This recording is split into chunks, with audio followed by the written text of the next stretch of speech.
Multiple trade reports have come out regarding OG Anunoby, as the Indiana Pacers and Sacramento Kings are both tied to the Toronto Raptors small forward. So we'll break those down, including an update in terms of the contract Jakob Poeltl is likely to receive this offseason, the Orlando Magic being tied to Fred VanVleet once again, and an update on the Toronto Raptors' quest to get a top 3 pick in this year's draft. So lots of stuff to break down. Without further ado, let's jump into the first topic of discussion. The first thing we're taking a look at is the Kings and the Pacers, both linked to OG Anunoby in a potential trade. So we've heard the Indiana Pacers linked to the Raptors star wing OG Anunoby before, especially at this year's trade deadline, but the Kings are a new team that has popped up into the mix, as basically a report came out from beat reporters saying, from Damian Barling, saying the Sacramento Kings are aggressively pursuing Toronto Raptors small forward OG Anunoby. Sources tell D'Lo and KC and ESPN. So interesting stuff coming out here. I'll dive into the Pacers report after, but the Kings are a really interesting team, as they're a squad that was obviously third in the Western Conference this most recent season. They had their best season, 17 years? They broke a 16, 17-year playoff drought, and they have one of the best offenses in the entire NBA. The emergence of De'Aaron Fox, Kevin Huerter knocking down threes, Malik Monk becoming an absolute bucket, Domantas Sabonis down there. They have some offensive firepower, but one of the biggest issues on that roster is on the defensive end, and that's where OG Anunoby was an all-defensive second-team player this season. I'd argue is a first-team caliber guy.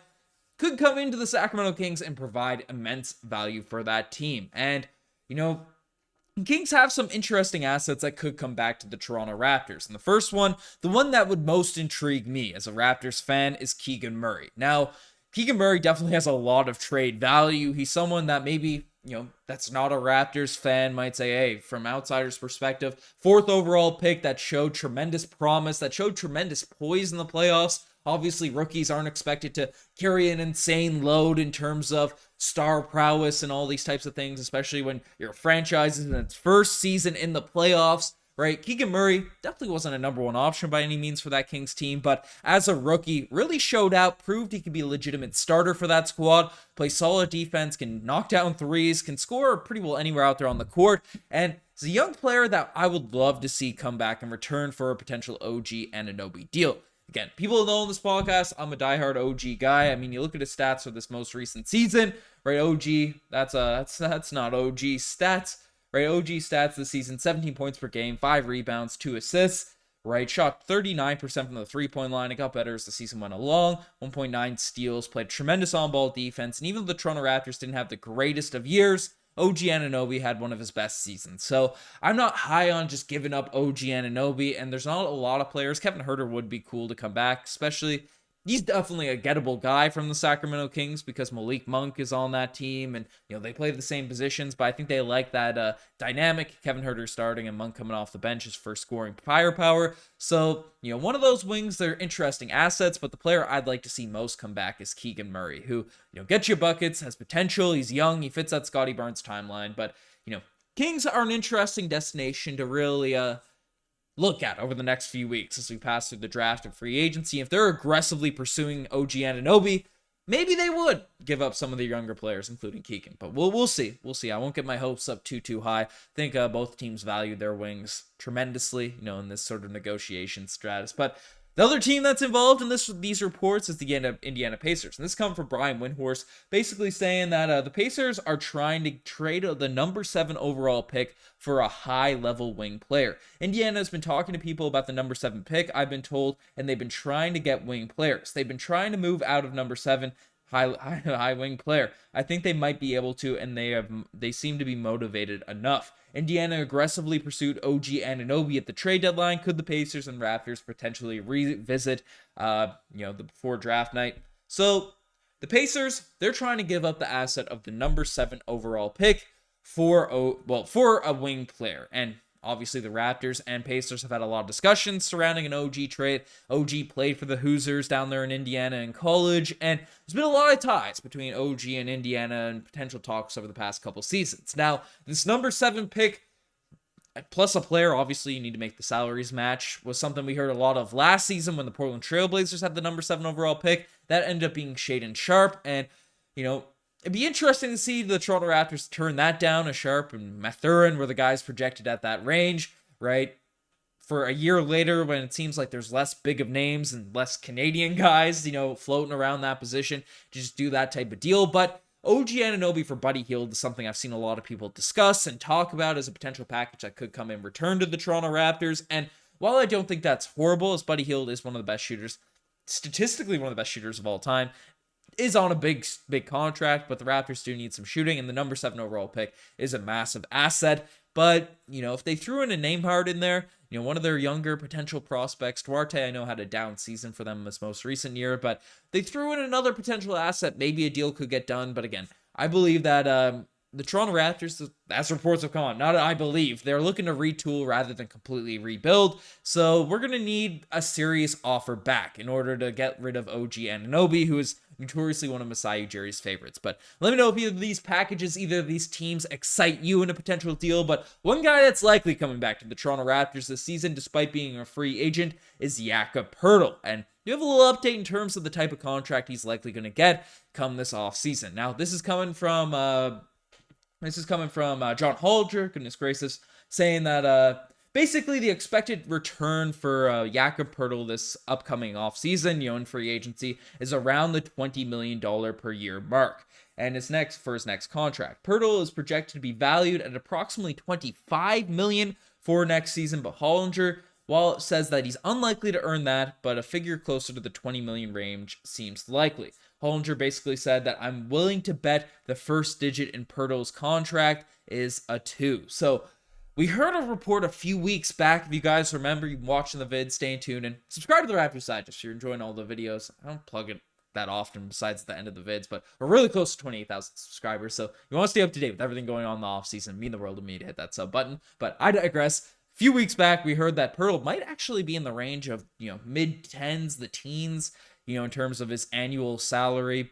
And it's likely that Jakob Poeltl will be re-signed with the Toronto Raptors, given everything we gave up for him at this year's trade deadline and the mutual interest and all these types of things. But now that number seems to be increasing. And John Hollinger is projecting that Jakob Poeltl will make somewhere in the 20s, which I don't think is horrible, but it's getting into that range where, hey, if you're getting $20+ million, I know the cap's going up, I know this, but the new salary cap rules. You have to be careful who you're giving these big contracts to. And Poeltl, amazing defender, amazing finisher, and was desperately needed on this Toronto Raptors team. We picked him up too late, in my opinion, for trying to compete with this current group, with this current core group of roster. But $20 million per year for a guy that can't shoot, and more importantly, can't shoot free throws, which means you're kind of a detriment at the end of games where they can kind of play hack-a-shack. You only get 1 point per possession or less than that. So that is something you have to consider as that number projects higher and higher for Jakob Poeltl. Now, I don't want to see him walk for nothing by any means, so I say you probably pay him and figure it out, but definitely something to keep an eye on as that number is going up from what we heard reports on a few weeks back. But let me know what you guys think on that, because Jakob Poeltl, I flashed his stats a little bit earlier, but 12 points per game, 12.5 points per game, 9 rebounds, 3 assists this most recent season, 1.2 blocks per night, shoots 63% from the field, obviously no 3-point shooting there.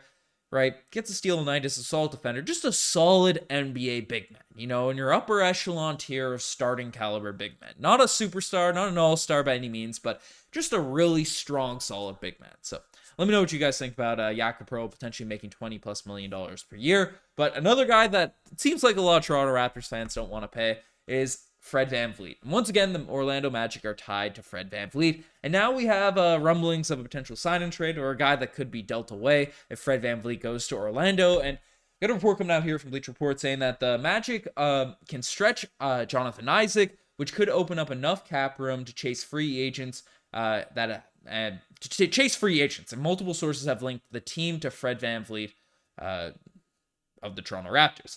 Other sources say Orlando will keep Markelle Fultz, Gary Harris, and Bol Bol. If so, the franchise can reach about $38 million in cap space by stretching Isaac, which would be more than enough for Fred VanVleet or another veteran free agent. Look for Cole Anthony to be available via trade, as he and Chuma Okeke are extension eligible. So, we've heard all the talks about Fred VanVleet potentially going to the Orlando Magic. They're just popping up again, but the interesting part of this is that Cole Anthony could potentially be traded. He's extension eligible and all those types of things. And if the Raptors don't land Scoot, they don't land any other guards in this year, maybe Cole Anthony could be a backup option.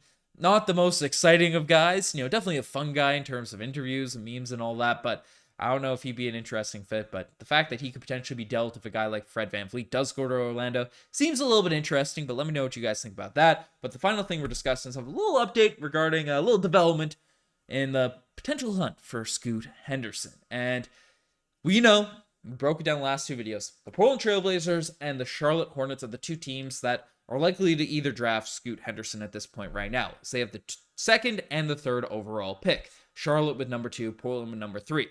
Victor Wembanyama is a sure thing to go number 1. We don't know where Brandon Miller or Scoot Henderson will go in that pecking order, but it seems like the Toronto Raptors want Scoot, and we'd likely have to make a deal. And it seems like Scoot's moving up to that number 2 position in recent weeks, even though Brandon Miller seemed to have that locked for a couple months there. But the Charlotte Hornets have that pick. They could potentially trade away. There's a big bidding war going on. The rumors the Pelicans might trade away Zion to the Charlotte Hornets and all this crazy stuff. But, there was that link between Michael Jordan and Zion Williamson. Zion being with the Jordan brand and Michael Jordan owning the Hornets and all these types of things. The Hornets trying to do these different deals based off Michael Jordan's decision-making and all that. Well, a little development just came out. It's basically Michael Jordan is selling his majority stake in the Charlotte Hornets to Gabe Plotkin and Rick Chanel Group for an approximate $3 billion valuation. And firstly, $3 billion for the Charlotte Hornets. Good on Michael Jordan. That's an insane return he got on that franchise. All that type of stuff. So good there. But maybe the Charlotte Hornets, firstly, their future, their trajectory will be turned around now that Michael Jordan isn't the owner. But, maybe a Zion trade is less likely with Michael Jordan out there. I don't know. I just want an excuse to talk about Michael Jordan selling this team. And it does affect the Toronto Raptors because they're a potential trade partner come this NBA draft. But let me know what you guys think about all this sort of stuff. As mentioned in the video, subscribe to the channel if you made it this far. We're really close to 28,000 subs. Trying to make a big push this summer. By the end of the offseason, love to be at 30K. That would just be that'd be a big goal for us at the channel. But folks, you guys have best to make this far. Subscribe. Anyways, I'm signing off. Cheers.